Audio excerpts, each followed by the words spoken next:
જય ભીમ, જય સંવિધાન, નમો બધાય. મિત્રો, હું છું જિજ્ઞેશ રાઠોડ. તો મિત્રો, વાત કરવાની છે સુરેન્દ્રનગર જિલ્લાના લીંબડી તાલુકાના પરનાળા ગામની. જે પરનાળા ગામની અંદર જે એક દલિત સ્મશાન હોય છે, જે અનુસૂચિત જાતિનું.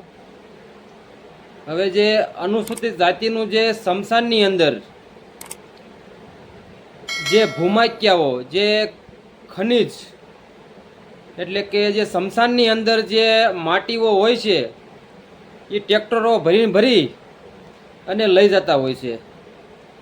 અને જે આ પરનાળા ગામની અંદર જે અનુસૂચિત જાતિનું જે સ્મશાનમાં જોકે સરકાર દ્વારા જે મળતી બધી લાભો, એટલે કે કમ્પાઉન્ડ વોલ હોય, કોઈ સ્મશાનની સાપરી હોય, કોઈ ફેવર બ્લોક હોય, કોઈ તમને વાત કેવી તો આપણે પાણીના જે નાહવા માટેના જે નળ, ઘણી બધી સુવિધા જે મળવા પાત્ર હોય પણ એ મળતી તો નથી. કારણ કે અનુસૂચિત જાતિનું જે આપણે જે સુવિધા અલગ આપવામાં આવે છે પણ એ જોતી નથી, એ આપતા નથી. પણ જે આ દલિત સ્મશાનની અંદર જે અનુસૂચિત જાતિના જે વ્યક્તિ જે ગુજરી જતા હોય અને જેને દાટવામાં આવતા હોય, આપણે વાત કેવી કે દાટતા હોય, અને જે આ ભૂમાક્યા હોય, જે આ માટી ખોદકામ કરી અને હાડપિંજર કાઢીને પણ ફેંકી દેવામાં આવે છે. તમે વિચાર કરો મિત્રો. જોકે અત્યારે ગુજરાતમાં નહીં પણ ભારત દેશની અંદર જે દલિતો અત્યારે સુરક્ષિત તો નથી જ.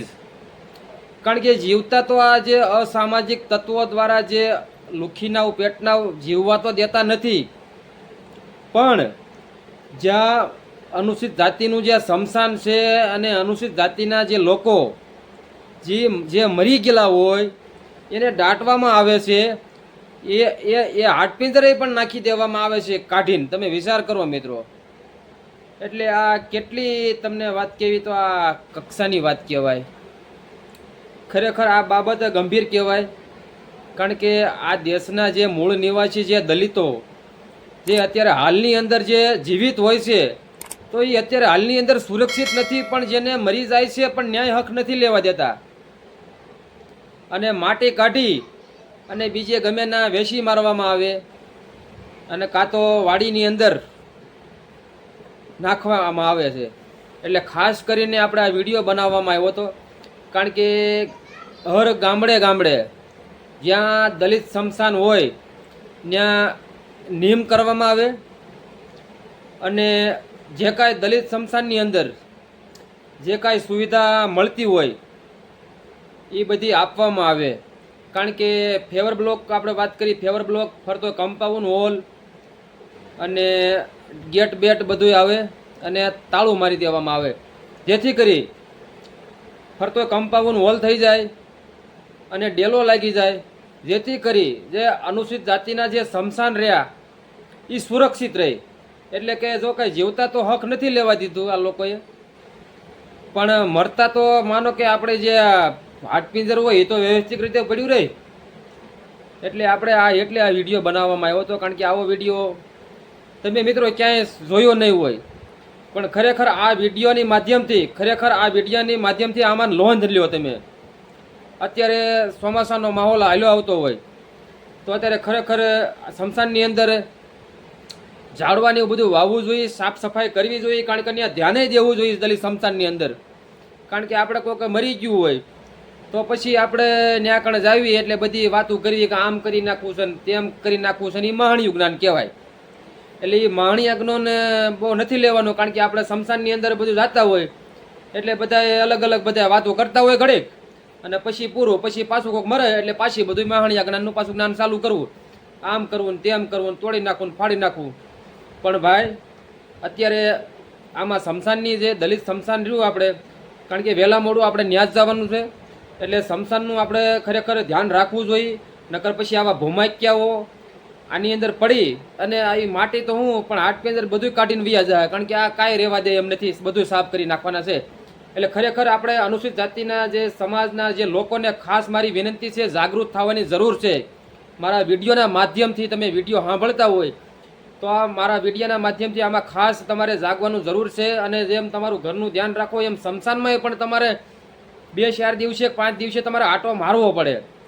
કારણ કે સ્મશાનની અંદર ફરતો એ આંટો મારવો પડે. કારણ કે ના જે આવી રીતે ભૂમાક્યાઓ માટી ખોદકામ કરતા હોય તો આવી રીતે હાડ પિંજરે નાખી દે છે અને ભૂંડી પર રઝળતા હોય છે. એટલે આની માથે આવા જે લોકો માથે ખરેખર ગંભીરતાથી નોંધ લઈ એની ઉપર એટ્રોસિટીની ફરિયાદ થવી જોઈએ. જે આવો બનાવ બન્યો છે આપણે જે લીંબડી તાલુકાના જે તમને વાત કરી ગામનું નામ હું ભૂલી ગયો છું એ ગામની અંદર આવી રીતે જે બનાવ બન્યો છે આજે એટલે મેં વિડીયો મૂક્યો છે. કારણ કે ખરેખર આપણે માણ્યું જ્ઞાન તો કરતા જ હોય મરી જાય એટલે આમ કરી નાખવું ને તેમ કરી નાખવું પણ ખરેખર આમાં સ્મશાનની અંદર પણ ધ્યાન રાખવું જોઈએ. અને જે દલિત સમાજની જે અલગથી જે ગ્રાન્ટ આવતી હોય એ પાછી ન જવા દેવાય. એ આપણે જે અલગથી ગ્રાન્ટ આવતી હોય તો એ સ્મશાનમાં વાપરવી જરૂરી છે. કારણ કે પાછી વહી જાય એનો કોઈ મિનિંગ નથી બરાબર. એટલે ગમેના ગામમાં એ વાપરી શકે.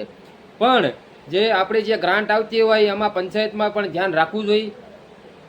કારણ કે જે આપણે જે અનુસૂચિત જાતિની જે ગ્રાન્ટ આવે એ આપણા જે મહોલ્લામાં પણ વપરાય ગમે એ કામ સારા કરાય. કારણ કે ઉપરથી સરકાર મોકલતા હોય તો એ પાછું ન જવા દેવાય. હું તો કહું છું જે આવે એ લઈ લેવાય અને આવી ગ્રાન્ટ વાપરી નખાય એટલે આપણું સ્મશાન સારું રહે. અને કોઈ ઝાડવા વાવો, કોઈ પાણીનો ટાંકો બનાવો. ઘણા બધા એવા દલિત સ્મશાનની અંદર ઘણા બધા આપણા જે સ્મશાન ઘણા પાછળ છે. એટલે ઘણા બધા બાવળિયાને એવું ઉગ્યું હોય એટલે જેસીબી મરાવી દેવાય, ફરતા કમ્પાઉન્ડ હોલ કરાવી નખાય.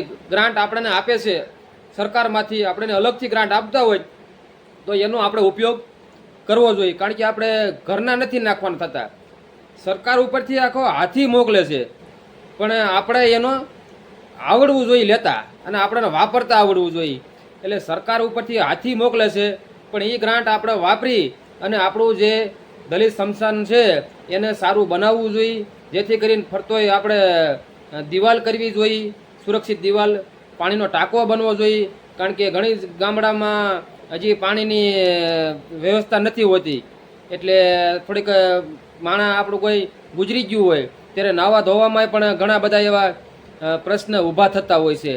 એટલે એક પાણીનું પણ શોર્ટેજ હોય તો પાણીનું ગમે એ વ્યવસ્થા કરાવવી જોઈએ. પાણીના ટાંકાની, કોઈ સ્મશાનની સાપરી છે, કોઈ ફેવર બ્લોક, કોઈ બાકડા એવું કોઈ આવતું હોય તો એવું પાછું ન જવા દેવું જોઈએ. તો આપણે જે આ ગામની વાત કરી, જે લીંબડી બાજુમાં જે ગામની વાત કરી ત્યાં કણે જે આવો બનાવ બન્યો છે, જે ભૂમાક્યો દ્વારા જે માટી ખોદકામ કરી અને આપણા જે મરી ગયા હોય એ તમને વાત કહું કે ફેંકી દેવામાં આવે છે હાડપિંજર.